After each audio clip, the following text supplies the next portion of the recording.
Hello everyone, I am Dhananjay from Dhananjay classes Aligarh. और जैसा मेरे रेगुलर व्यूअर्स जानते हैं, आजकल मेरा डिस्कशन चल रहा है हाउ टू कैलकुलेट हाइब्रिडाइजेशन। और मैंने इससे पिछले वीडियो में आप लोगों के साथ डिस्कशन किया था how to calculate the hybridisation of carbon in organic compound, और वादा किया था कि नेक्स्ट वीडियो में we will discuss how to calculate the hybridisation of inorganic compound. तो माय डियर, तैयार हो जाइएगा। आज हम लोग डिस्कस करने जा रहे हैं how to calculate the hybridisation of central atom in inorganic molecule and ion. Is that clear? So let's come.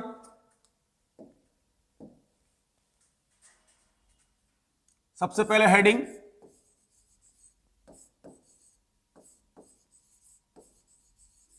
How to calculate the hybridization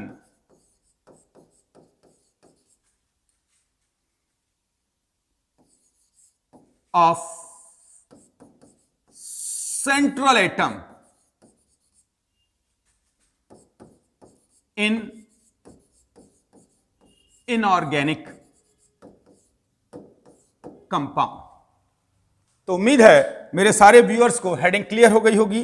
आज हमारा मकसद है कि एक अकार्बनिक यौगिक या आयन हमें दे दिया जाएगा और हमसे कहा जाएगा इसके सेंट्रल एटम पर यानी केंद्रीय परमाणु पर आप हाइब्रिडाइजेशन संकरण कैसे निकालेंगे। तो कोशिश करते हैं संकरण निकालने के लिए, लेकिन उसके लिए पहले हिंदी में हेडिंग डाल देते हैं।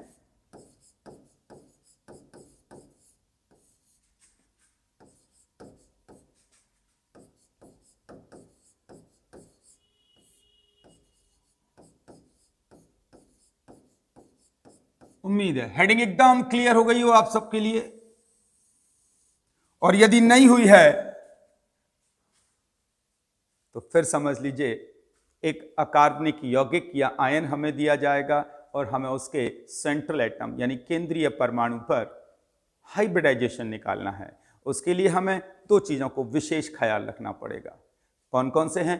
पहला वो फॉर्मूला जिसको हम अप्लाई करेंगे इसके अंदर, यानी कि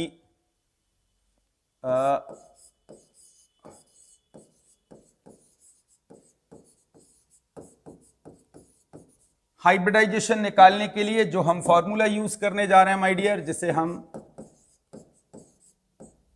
संकरण भी कहते हैं, that will be 1/2 V plus M minus C plus A। याद करिए मेरे इससे पिछले वीडियोस में भी इस फॉर्मूले को मैंने यूज किया था to calculate the lone pair of electron. Yes, तो हमारा प्रयास भी कुछ ये है कि हमें मेहनत कम करनी पड़े लेकिन हमारे आउटपुट्स ज्यादा आने लगें। तो इसी फॉर्मूले से हमने सेंट्रल एटम के लोन पेयर इलेक्ट्रॉन्स की कैलकुलेशन सीखी थी। आज हम इसी फॉर्मूले से कोशिश करेंगे सेंट्रल एटम के हाइब्रिडाइजेशन को फाइंड आउट करने की। लेकिन उससे पहले हम सब जानना चाहते हैं, सर यहां V क्या है? V है यहां केंद्रीय परमाणु के संयोजी कोश में कुल इलेक्ट्रॉन। ठीक है डियर्स, और M क्या है? केंद्रीय परमाणु से जुड़े एक संयोजी, मोनोवेलेंट कहते हैं इसे हम,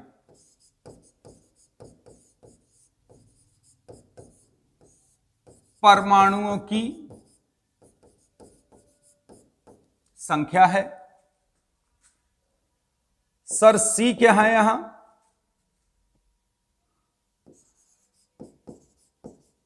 आयन पर उपस्थित समस्त धन आवेश का मान, और सर ए क्या है?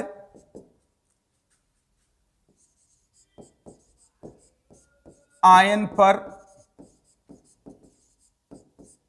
उपस्थित समस्त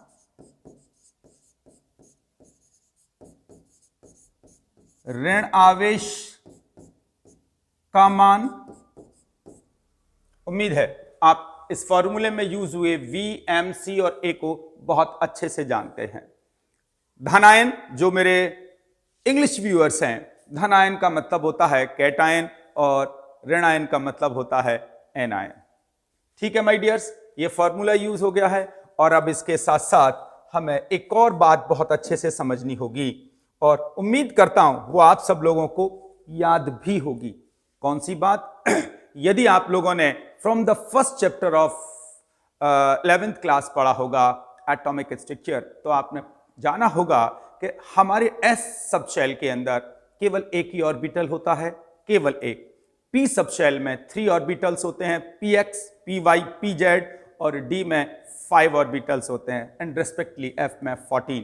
तो फिलहाल हम यहां पर केवल अपने कुछ एक ऑर्बिटल्स को समझेंगे। बहुत ध्यान से मुझे सारे मेरे बॉयज और गर्ल्स सुनेंगे।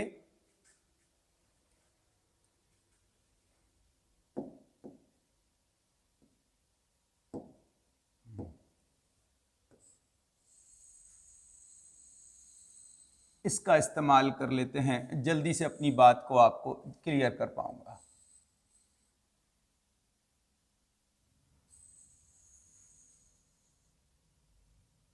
चलिए,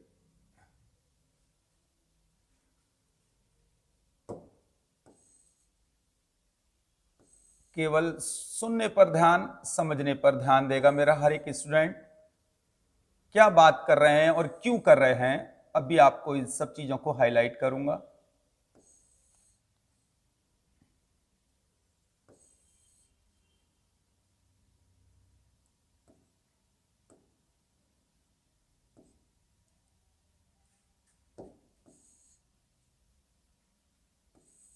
मैंने केवल एस, पी और डी का जिक्र किया है माय डियर। यहां उम्मीद है आप लोग समझ पा रहे हैं।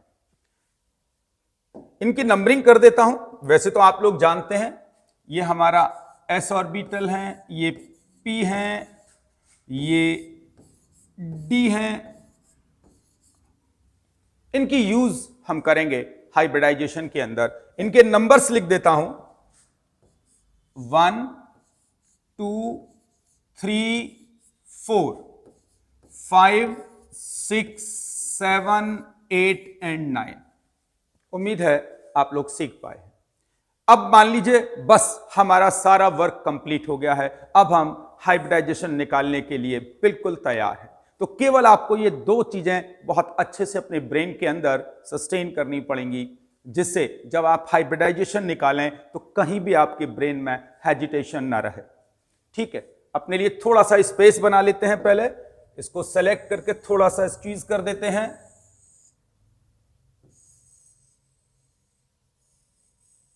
And that is more than sufficient space for us. अभी अपन इसको यहीं रखेंगे, जैसे कि जब इसका इस्तेमाल करें अपन तो हमें किसी तरीके का स्ट्रेस ना आए।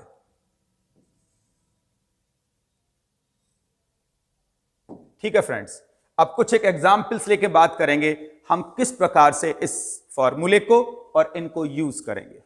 आइए सबसे पहले हम बात करेंगे एक एग्जाम्पल CH4। किसी ने हमसे कहा CH4, जिसे आप मेथेन भी कहते हैं, में कार्बन का हाइब्रिडाइजेशन बताइए, जिसे हम सेंट्रल एटम भी कहते हैं। तो सबसे पहला क्वेश्चन मेरे सारे व्यूअर्स के ब्रेन में यही आएगा, सर सेंट्रल एटम का क्या मतलब है?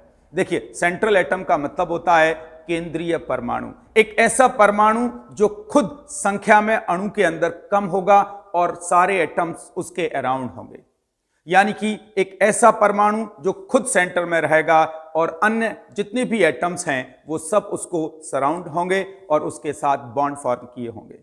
लेकिन मेरे कई सारे व्यूअर्स कहेंगे, सर आपने हेडिंग डाली है इनऑर्गेनिक कंपाउंड की और आप सबसे पहला एग्जाम्पल ऑर्गेनिक कंपाउंड का ले रहे हैं, तो मैं आपको यह दिखाना चाह रहा हूं कि हम इस वाले फॉर्मूले से कार्बनिक यौगिकों का भी निकाल सकते थे जो हमने पिछले वाले वीडियो के अंदर सीखा था on behalf of pi bonds. तो आप उस मेथड से भी निकाल सकते थे और मैं आपको यह शो करना चाहता हूं हम इस मेथड से भी निकालते हैं तो we will get the same results. तो this is the greatness of this trick और द रूल। आइए तो सबसे पहले बात करेंगे अपन carbon atomic number 6, electronic configuration 2 and 4। तो इसकी आउटर शेल में कितने इलेक्ट्रॉन हैं? 4। और यहां V मैंने यही कहा था, केंद्रीय परमाणु के संयोजी कोश में कुल इलेक्ट्रॉन। हमेशा संयोजी कोश आउटर मोस्ट शेल के इलेक्ट्रॉनों आउटर मोस्ट शेल के लिए कहा जाता है और आउटर मोस्ट शेल के अंदर जितने इलेक्ट्रॉन होते हैं उन्हीं को माय डियर संयोजी कोश के इलेक्ट्रॉन कहा जाता है। उम्मीद है आप सब लोग मुझे सुन पा रहे हैं, देख पा रहे हैं।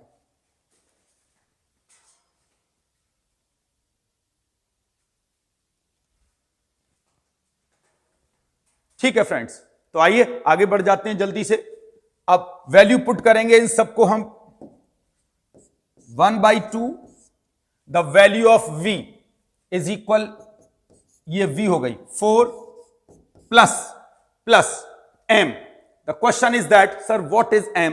M का मतलब होता है सेंट्रल एटम के अराउंड जितने भी मोनोवेलेंट एटम हैं, केंद्रीय परमाणु से जितने एक संयोजी परमाणु जुड़े होते हैं माय डियर, उन्हें हम कहते हैं मोनोवेलेंट एटम। बी रिमेंबर, उनकी वैलेंसी 1 होनी चाहिए, उन्हीं को हम काउंट करेंगे। और आप जानते हैं हाइड्रोजन की वैलेंसी हमेशा 1 होती है। तो टोटल हाइड्रोजन कितने हैं? 4। तो वैल्यू ऑफ M कितनी हो गई यहां? यानी हम यहां लिख सकते हैं ये M हो गया हमारा, तो M हो गया 4 प्लस इस पर किसी प्रकार का ना तो पॉजिटिव चार्ज है ना नेगेटिव चार्ज है माय डियर। तो जल्दी से अब हम -0 + 0 कर देंगे। सॉल्व करते हैं, सॉल्व करने के बाद वी विल गेट 4।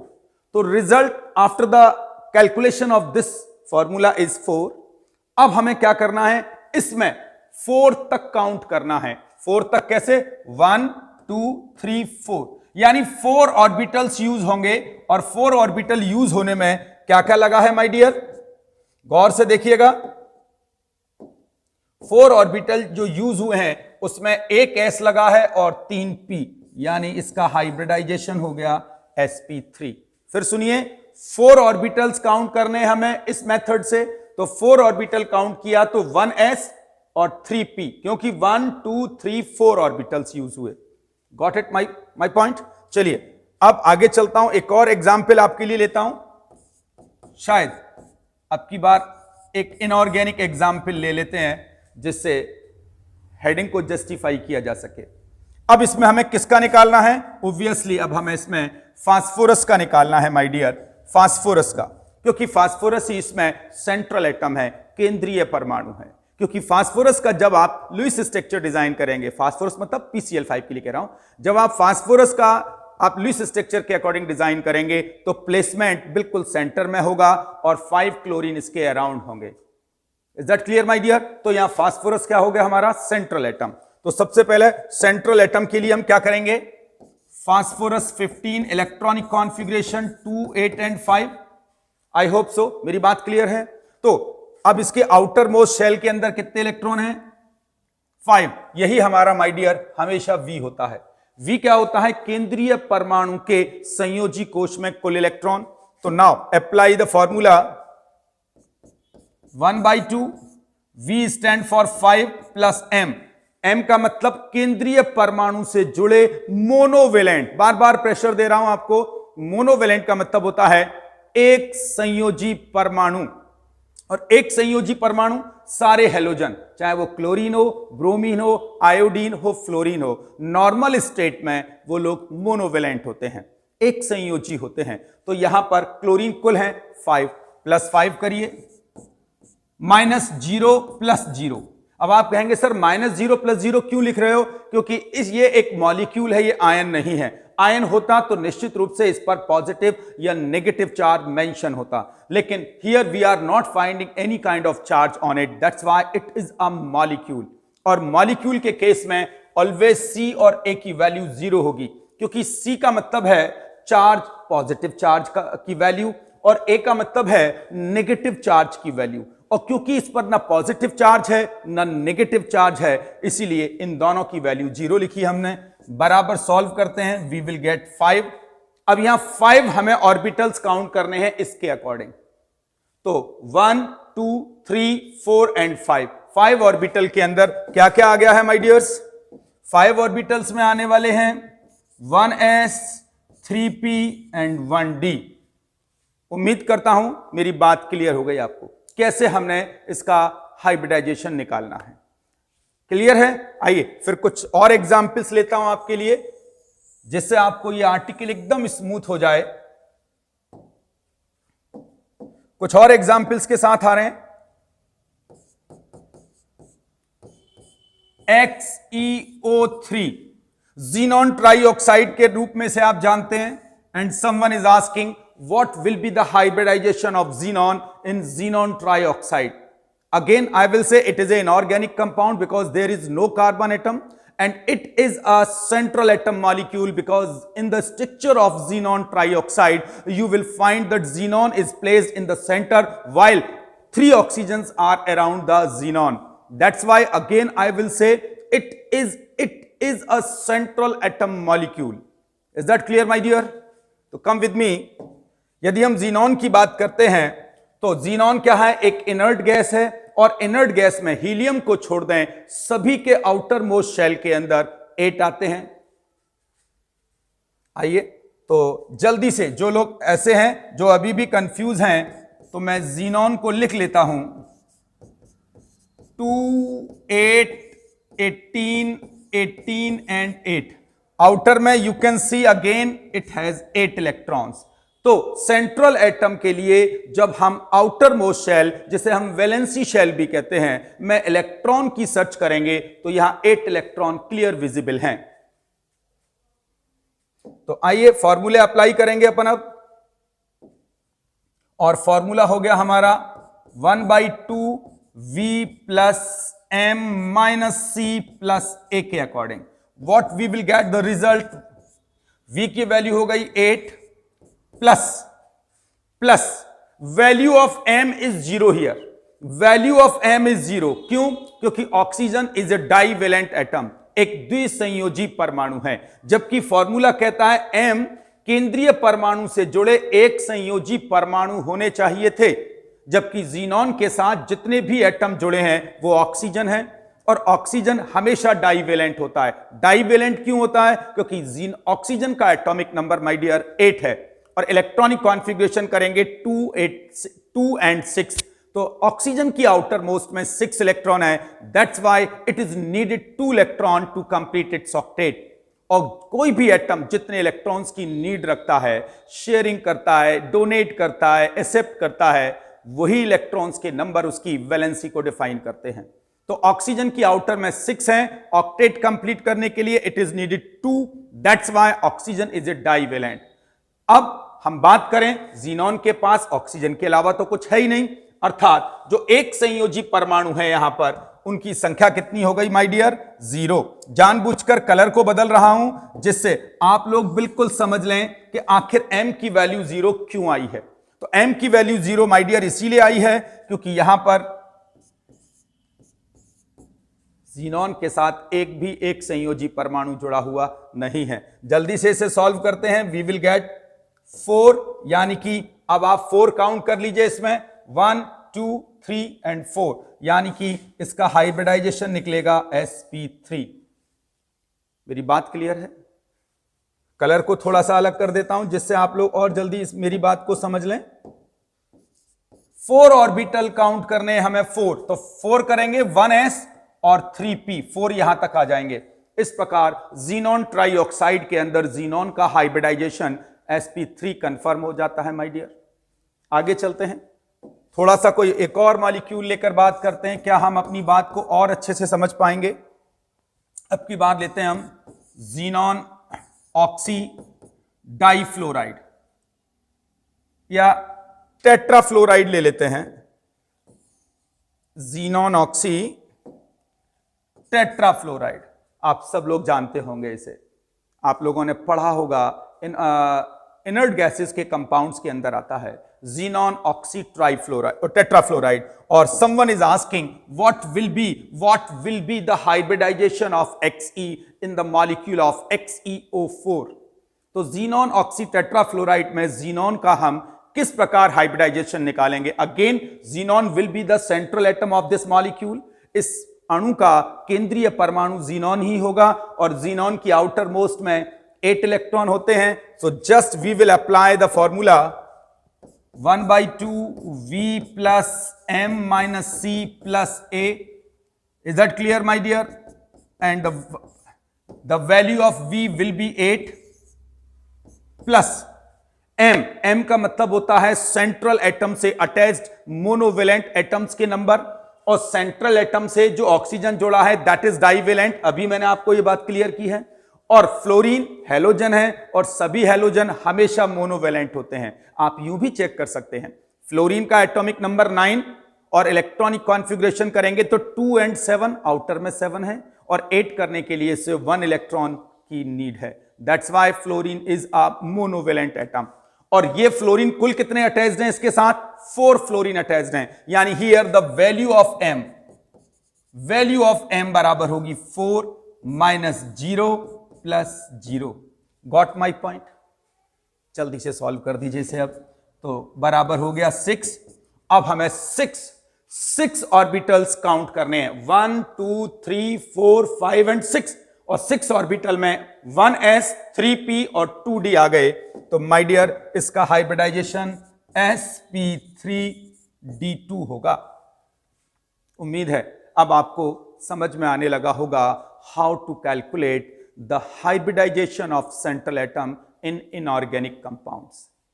कुछ और एग्जाम्पल्स लेते हैं, लेकिन अब की बार कुछ एग्जाम्पल्स लेंगे हम माय डियर्स आयंस के। क्या सर इस फॉर्मूले से हम आयन के भी निकाल सकते हैं? Why not my dear, we will use the same formula to calculate the hybridisation of central atom in the case of ion. तो आइए कुछ एक एग्जाम्पल्स आयन को लेकर चलते हैं। जैसे किसी ने हमसे कहा sir CO3 negative 2 ion, carbonate ion कहते हैं इसे हम, और हमें इसमें हाइब्रिडाइजेशन निकालना है ऑब्वियसली सेंट्रल एटम का। क्यों? क्योंकि हमारी हेडिंग भी आज की यही है कि हम सेंट्रल एटम का हाइब्रिडाइजेशन कैसे निकालेंगे। तो वापस अप्लाई करने की कोशिश करते हैं रूल, लेकिन उसके लिए वापस सबसे पहले सेंट्रल एटम के atomic number 6, electronic configuration 2 and 4, तो इसकी आउटर मोस्ट शेल में you can find out 4। So the value of V is 4। Value of V is 4 my dear. Now use the formula 1/2 V plus M minus C plus A। एक एक करके सारी values put करने जा रहा हूं। V बराबर हो गया है 4 प्लस M होता है केंद्रीय परमाणु से जुड़े एक संयोजी परमाणुओं की संख्या, लेकिन यहां तो कार्बन के संग सारे ऑक्सीजन ही जुड़े हैं, and oxygen is always divalent my dear. So the value of M for this calculation is 0। यहां पर कार्बन के साथ एक भी परमाणु ऐसा नहीं है जिसकी वैलेंसी 1 हो, यानी value of M again 0 minus C क्या होता था? आयन पर उपस्थित समस्त धनावेश। अब धनावेश क्या है? यहां तो धनावेश सर है ही नहीं, तो कोई बात नहीं, दूसरी देखते हैं। ए आयन पर उपस्थित समस्त ऋणावेश का मान, और कितना ऋणावेश है इस पर? -2। वैल्यू पुट करेंगे अपन। यहां यह बात याद रखनी पड़ेगी कि जब भी हम कभी ऋण आयन की वैल्यू पुट करेंगे तो वो पॉजिटिव होनी चाहिए, और जो धनायन की वैल्यू होगी वो नेगेटिव, यानी कि the value of positive charge will be subtracted and the value of negative charge will be added. याद रखिएगा, नहीं तो कैलकुलेशंस गड़बड़ हो जाएंगी आप लोगों की। तो फाइनलाइज करते हैं 4 + 2 यानी कि वी विल गेट 3 और 3 जल्दी से 3 को काउंट करिए 1 2 एंड 3 यानी कि hybridization will be sp2. Are you getting my voice, my dear? So in the case of carbonate ion, the central atom, that is carbon, will have sp2 hybridization. अब आप कहेंगे सर कुछ और example, और फिर कुछ एग्जाम्पल्स पर बात करता हूं, जैसे SO4 - 2 sulphate ion. Sulphate ion सब लोग जानते हैं इसका नाम. अब वापस हमें निकालना है इसमें सल्फर का हाइब्रिडाइजेशन. क्या निकाल पाएंगे इसी फॉर्मूले से? Why not, and surely we will get the right answer my dear. तो सबसे पहले सल्फर को थोड़ा डिफाइन करिए. सेंट्रल एटम होने की वजह से 16 2 8 एंड 6, आउटर मोस्ट में 6 electron you can see. So this is the value of V. यह है हमारी इस फॉर्मूले की V. केंद्रीय परमाणु के संयोजी कोश में कुल इलेक्ट्रॉनों की संख्या. तो आइए फॉर्मूला लगा लेते हैं. 1/2 V + M - C + A. Got? 1/2 V. The value of V is 6. और अगेन सल्फर के साथ 4 के 4 ऑक्सीजन है, और ऑक्सीजन हमेशा डाइवेलेंट होती है. That's why we will not count here the number of oxygen, because we are needed the monovalent atom and we are not finding any monovalent atom in the case of sulfate ion. यानी sulphate पर कोई भी monovalent atom available नहीं है. इसीलिए 0 - C. Minus क्या होता है? माइनस होता है चार्ज, पॉजिटिव चार्ज की वैल्यू. पॉजिटिव चार्ज नहीं है इस पर, 0 प्लस नेगेटिव चार्ज 2. सो 6 + 2 4, और 4 एट आप ऑर्बिटल काउंट करिए 1 2 3 4 1 2 3 4. So sp3 will be the hybridisation of sulphur in the sulphate ion. तो देखिएगा इस एक छोटे से फॉर्मूले से आप कितने इजी वे में मॉलिक्यूल्स के, आयंस के सेंट्रल एटम का हाइब्रिडाइजेशन निकाल सकते हैं. अब आप कहेंगे सर आपने हमें मॉलिक्यूल भी बता दिए हैं, नेगेटिव आयन भी बता दिए हैं, लेकिन सर पॉजिटिव आयन का तो आपने एग्जाम्पल लिया ही नहीं है.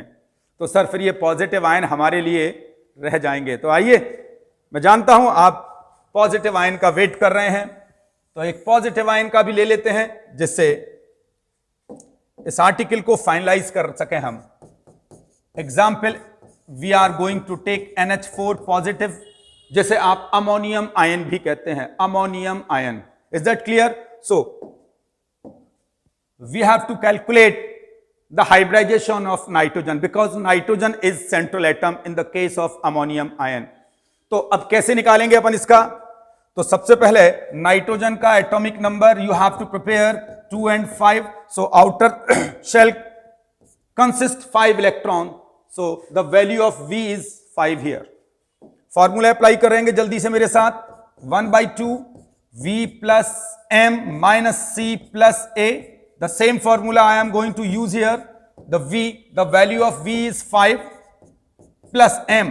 M का मतलब होता है मोनोवेलेंट एटम, एक संयोजी परमाणुओं की संख्या. और आप जानते हैं hydrogen is always monovalent atom. Hydrogen हमेशा एक संयोजी परमाणु ही होता है. तो कुल हाइड्रोजन कितने हैं यहां पर? 4. तो M की वैल्यू 4 - C. C का मतलब होता है धन आयन का आवेश का मान. वो कितना है? 1. सो वो एक अब की बार सब्ट्रैक्ट किया जाएगा. प्लस A होता है नेगेटिव चार्ज की value, and you are not finding any negative charge on this molecule. That's why the value of A will be 0. So now calculate all these thing. You will get 4 again, और 4 यदि count करूं orbital 1 2 3 4, तो एक S और 3 P, यानी कि इसका hybridisation हो गया sp3. तो my dears, that was the whole idea about the hybridization of central atom in inorganic molecules and ion. I hope so you are enjoying this video. और अब भी आपको ऐसा लगता है कि आपको कुछ स्ट्रेस आ रहा है सेंट्रल एटम के हाइब्रिडाइजेशन को कैलकुलेट करने में, तो वीडियो के नीचे कमेंट सेक्शन में जाकर अपनी क्वेरीज को रेज कर सकते हैं। I will try my best to resolve your problems. अपनी वाणी को यहीं विराम दूंगा, फिर अगले वीडियो में वादे के अनुसार कोऑर्डिनेट कंपाउंड के हाइब्रिडाइजेशन को शेयर करूंगा आपके साथ। तब तक के लिए नमस्कार।